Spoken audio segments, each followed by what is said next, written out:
Incroyable. Je n'imaginais pas que j'avais soulevé un sujet qui avait autant d'importance. J'avais juste tapé sur Google « Mouvement luciférien à l'ONU ». Je venais de rentrer dans un monde insoupçonné, un monde où les esclaves consentants définissent comme étant de la paranoïa. Par le biais de mes recherches et des citations de textes, laissez-moi vous décrire l'influence de Lucifer dans les sphères du pouvoir mondialiste au siège de l'ONU. Si on vous disait qu'il existait au sein de l'ONU un organisme destiné à instaurer une religion mondiale ayant pour divinité Lucifer, le croiriez-vous? Dans les couloirs de l'ONU donc, circulent des personnes faisant partie d'une organisation non gouvernementale appelée le Lucy Trust, accréditée auprès du Bureau d'information publique de l'Organisation des Nations Unies. Elle a le statut consultatif auprès du Conseil économique et social de l'ONU et maintient des relations informelles avec un grand nombre d'organisations non gouvernementales, nationales et internationales. À cet effet, elle participe régulièrement à diverses activités de l'ONU, sachant que l'ONU, comme l'UNESCO, est presque entièrement composée de maçons de tous les pays. À son origine, elle s'appelait la Lucifer Trust, son nom ayant été modifié afin de moins inquiéter les pigeons que nous sommes. Mais qu'est-ce que la Lucy Trust? Voici les mots utilisés par cette organisation luciférienne sur son site internet. Le Lucy Trust bénéficie du statut consultatif auprès du Conseil économique et social des Nations Unies, ECOSOC, et la bonne volonté mondiale est reconnue par le département de l'information publique auprès des Nations Unies en tant qu'ONG, organisation non gouvernementale. Stop. Donc si vous avez bien compris, le Lucy Trust est reconnu par l'ONU comme étant une organisation non gouvernementale. En tant que tel, le Trust et la bonne volonté mondiale font partie d'une communauté de plusieurs centaines d'ONG qui jouent un rôle actif aux Nations Unies, en particulier pour informer sur cette organisation et en promouvoir les programmes. Depuis leur création, le Lucy Trust et la bonne volonté mondiale apportent leur soutien grâce à la méditation, la diffusion de documents pédagogiques et l'organisation de séminaires en mettant en valeur l'importance des objectifs des Nations Unies et leurs activités, car ceci représente la voix des peuples et des nations du monde. Stop. À Céline, on pourrait se dire qu'il s'agit d'une ONG mondialiste comme une autre. En ce sens, elle représente déjà les intérêts du malin. Mais vous allez voir, comme le lien entre Lucifer et cette ONG est encore plus restreint qu'il n'y paraît. Mais revenons sur l'histoire officielle de cette ONG qui siège à l'ONU. Pour ce faire, nous allons encore une fois nous référer à leur site.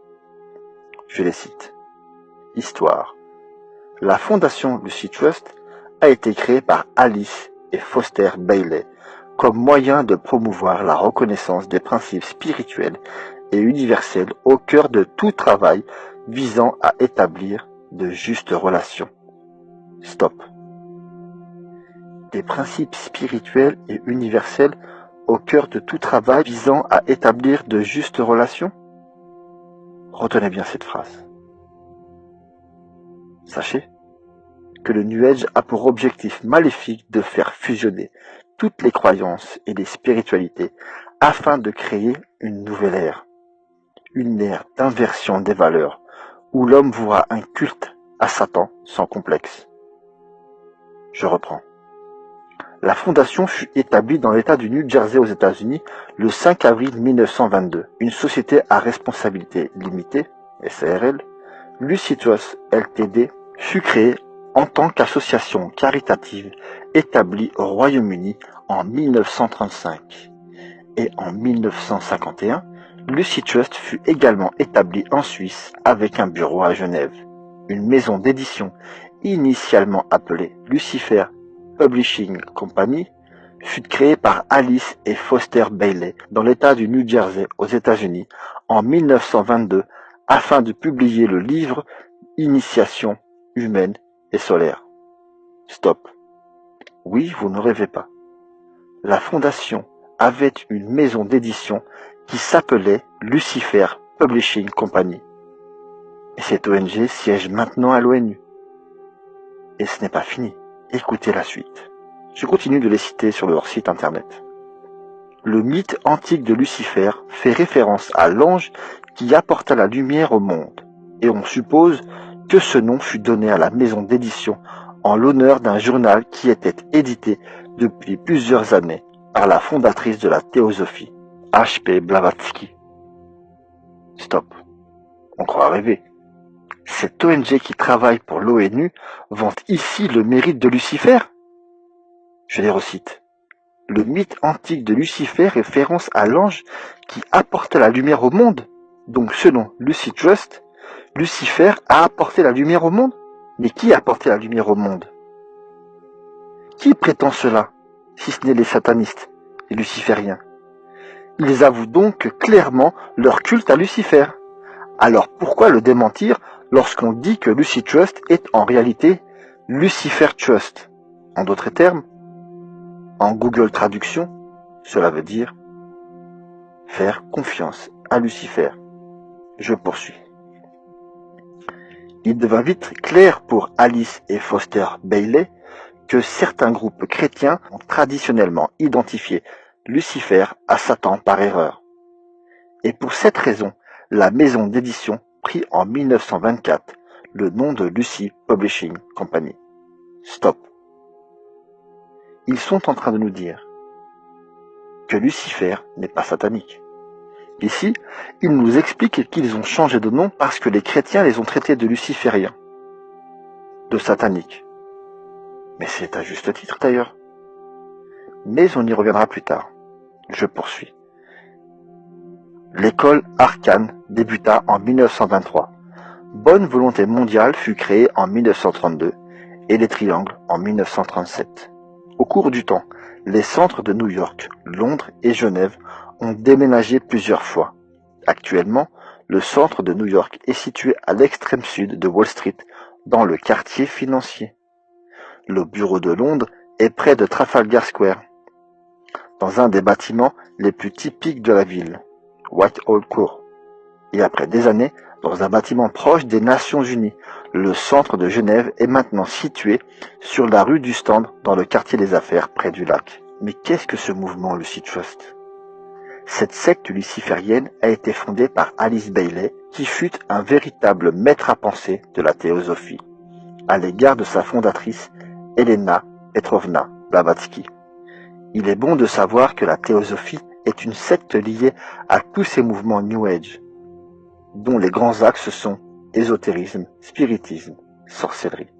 Un élève de la théosophie, Rudolf Steiner, a dirigé ce mouvement en Allemagne et a lui aussi fondé en 1902 sa revue Lucifer, qui prit le nom de Lucifer Gnosis 1904. Ces gens-là aiment les conférences aux thèmes délicats, tels que le nucléaire. Les dirigeants, presque tous francs-maçons, travaillent de toute leur force à l'établissement de ce gouvernement mondial, sous la direction de l'ONU. Beaucoup d'ONG qui résident à l'ONU sont soit issus de mouvements sataniques, soit financés par des satanistes. Mais la vérité est tellement difficile à croire que beaucoup préfèrent traiter les chercheurs de vérité de fous que d'accepter cet état de fait. Un temple lié à ce mouvement luciférien, issu de Lucy Trust, a pour nom le Temple de la Compréhension. Et elle aussi travaille à l'ONU.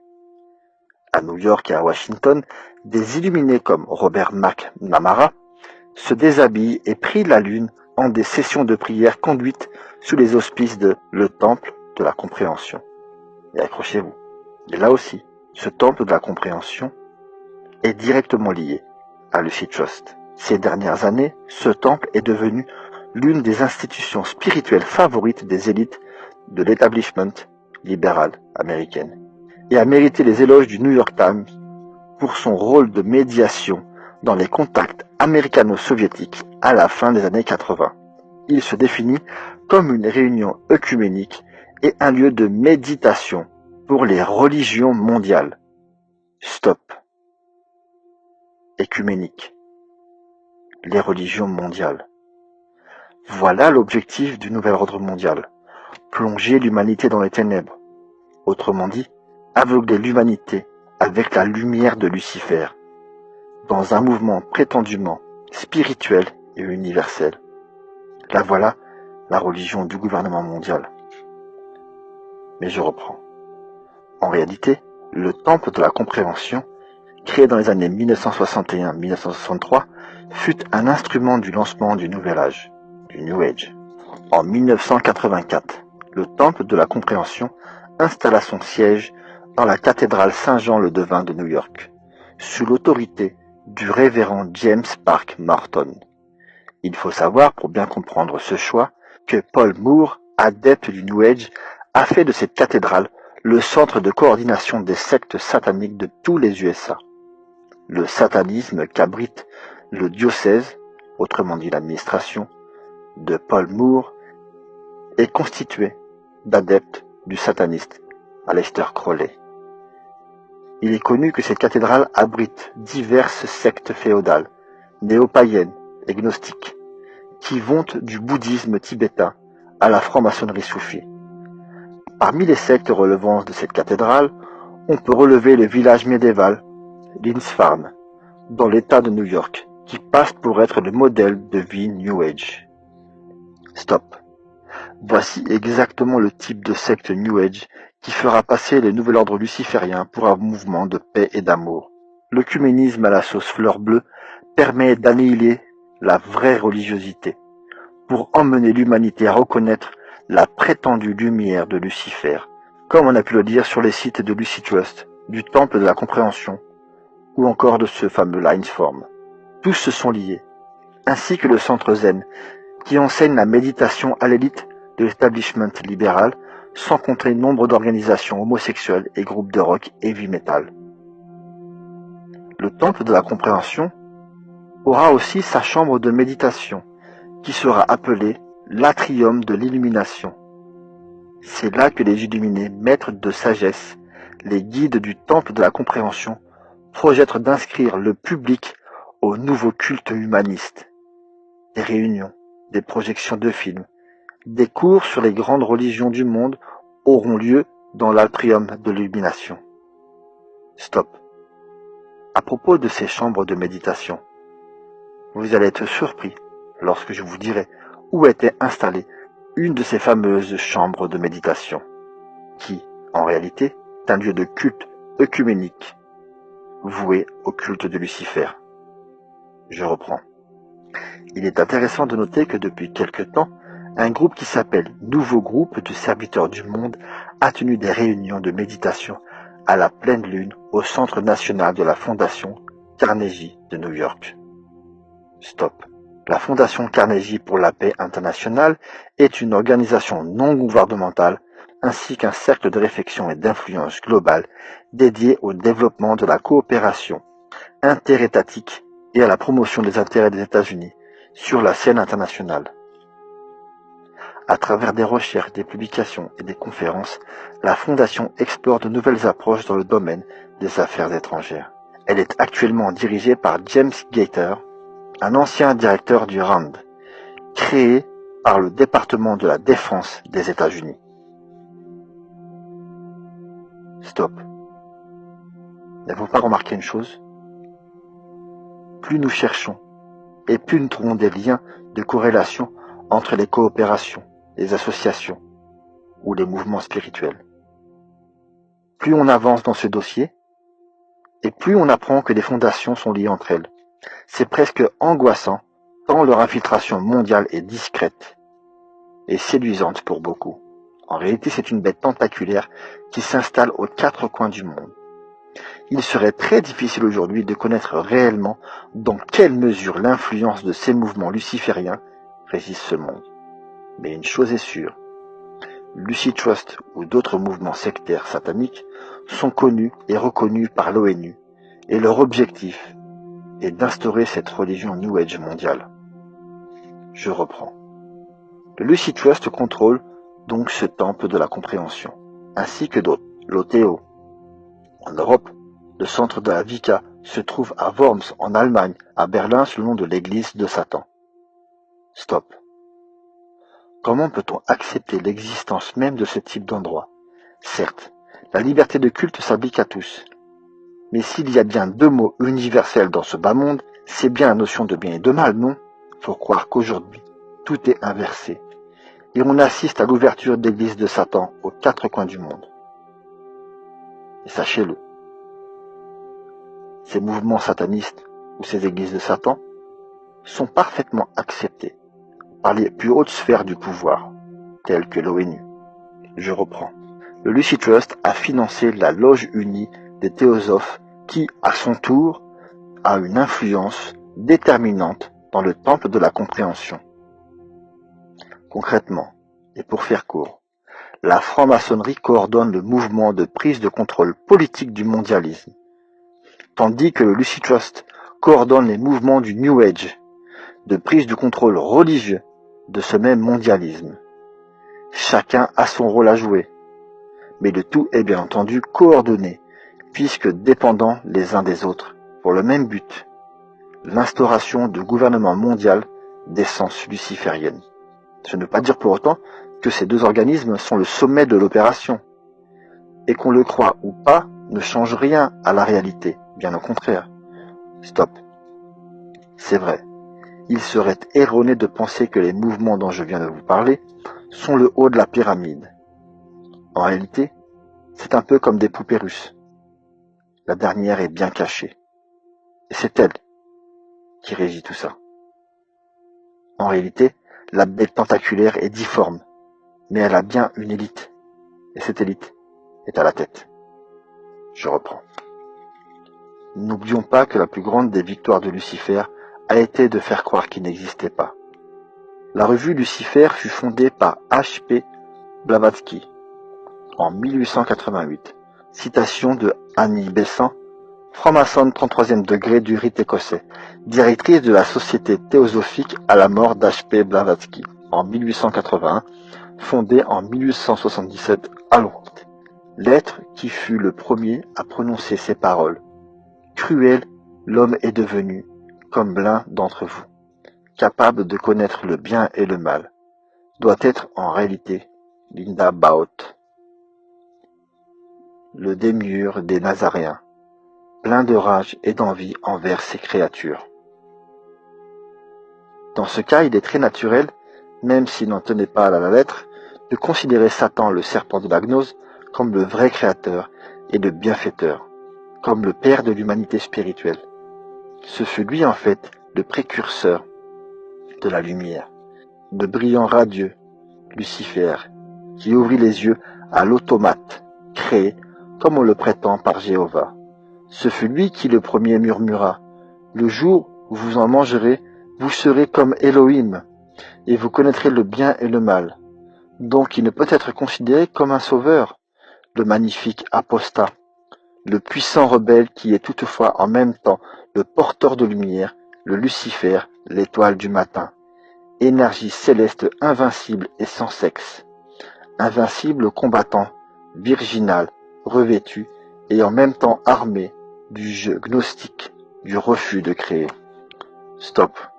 Vous voyez bien qu'ici, la citation vient de vanter les mérites et l'importance de Lucifer selon ces lucifériens.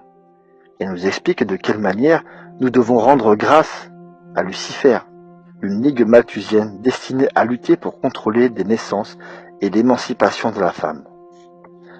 Alice Bailey, de son côté, reprend ce thème en souhaitant l'avènement de certaines réactions innées qui nient la conception, en les justifiant ésotériquement par le fait que la planète ne peut nourrir plus d'un certain nombre d'humains. Et Alice Bailey annonce encore, dans le futur, nous sommes alors en 1953 lorsqu'elle écrit ces lignes. Plutôt que des familles nombreuses, on fera attention à produire la qualité et l'intelligence de la progéniture. Ceci implique une science dont l'eugénisme n'est qu'un indice ésotérique et déformé. Alice Bailey. fondatrice de Lucy Trust. Stop. Voyez déjà, en 1953, les préoccupations de ces lucifériens qui siègent aujourd'hui à l'ONU. Pendant que l'humanité était occupée à rebâtir le monde après la Deuxième Guerre mondiale, eux pensaient déjà à la nécessité de réduire la population mondiale et parlaient déjà d'eugénisme et de sélection génétique. Je reprends. On pense aussitôt à cette fondation Rockefeller qui a soutenu et soutient toujours les campagnes démographiques de l'ONU. Eh bien, la fondation Rockefeller fait partie du Lucy Trust, de la Fédération internationale pour la procréation. Stop. Voilà, le nom est lâché. La fondation Rockefeller fait partie du Lucy Trust. Dois-je en dire davantage? Ce nom suffit comme argument. De plus, qu'est-ce que c'est que cette tentacule? Fédération internationale pour la procréation planifiée? À coup sûr. C'est une de ces fédérations qui viendra nous expliquer, derrière un discours mielleux et édulcoré, que l'homme peut tout contrôler, être son propre Dieu. Bref, encore une fois, du pur satanisme. Je reprends. La fondation Rockefeller fait partie du Lucy Trust. Voilà qui est clair. La fondation Rockefeller fait partie du Lucy Trust. Et donc, comme je l'ai dit, à la tête de la Fédération internationale pour la procréation planifiée, qui réunit toutes les associations de planning familial du monde représentées à l'ONU, se trouve un évêque protestant américain, le révérend Robert Appleyard, directeur de la YMCA et membre de la Pilgrim Society, dont la Trilatérale et le Bilderberg, ainsi que les Instituts des Affaires internationaux anglo-américains, CFR et RIIA, ne tiennent lieu que de courroies de transmission. Pour compléter, voici d'autres commanditaires de Lucy Trust. Henry Clausen, franc-maçon du 33e degré du rite écossais, président du YMCA de San Francisco, et surtout connu pour ses commentaires et Moral and Dogma, l'œuvre d'Albert Pike, considérée comme la Bible de la franc-maçonnerie. Mark Tannenbaum, rabbin représentant du Comité juif américain, unique rabbin présent au Concile Vatican II. Voici d'autres organisations de façade dont se sert Lucy Trust. Find Home Foundation, le centre le plus important de rayonnement de la doctrine New Age en Europe. WWF, qui comprend parmi ses dirigeants les princes Philippe d'Édimbourg et Bernard de Hollande, fondateur du Bilderberg en 1954, avec le haut initié franc-maçon Joseph Ratzinger. Greenpeace International, soutenu financièrement par la fondation Rockefeller, Amnesty International, l'ONU, l'UNESCO, l'UNICEF, l'anthroposophie de Rudolf Steiner, les Planetary Citizen, Society théosophique. Bref, la liste serait longue. Une chose est sûre, le Lucy Trust et tous ces mouvements lucifériens sont infiltrés aux quatre coins du monde et dans toutes les ONG mondiales. Les lucifériens sont très actifs et s'infiltrent partout. Mais petit retour au temple de la compréhension, donc une organisation théosophique qui pratique des cultes lucifériens. En avril 1988, le temple de la compréhension collabora à la convocation à Oxford d'une conférence mondiale de chefs spirituels et de parlementaires sur la survie de l'humanité. Conférence qui vit la présence de personnalités influentes comme le président du Temple de la Compréhension, James Park Morton, et Yevgeny Velikov, vice-président de l'Académie des sciences de Moscou. Rappelez-vous de ces fameuses chambres de méditation avec la machinerie qui s'opère devant vous. Vous ne serez plus étonné maintenant si je vous dis qu'il en existe une au Palais de Verre à l'ONU, en haut de la pyramide, conçue par la volonté de Dag Hammarskjöld comme lieu de culte du Dieu que l'homme adore sous de nombreux noms et multiples formes. La chambre de méditation est une petite salle ouverte au public située à proximité de l'entrée au rez-de-chaussée du Palais de Verre. Pour y accéder, il faut pousser une porte de verre surveillée par 2 policiers, parcourir presque dans l'obscurité un couloir de 6 mètres et tourner à droite où se trouve l'entrée. Oui, on parle bien d'une chambre de méditation, en définitive ouverte par Lucy Trust, qui siège à l'ONU. La chambre comprend 10 places assises devant l'autel. Le chiffre 10, pour les initiés, est le symbole de la perfection. Il est parfait et divin parce qu'il réunit dans une nouvelle unité tous les principes exprimés de 1 à 9. Ils sont donc les parfaits, c'est-à-dire les initiés, les uniques dignes de s'asseoir devant l'autel.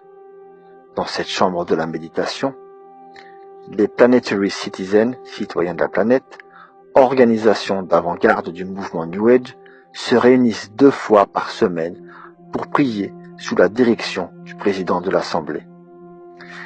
Les Nations Unies, affirme le président Donald Case, sont l'instrument de Dieu.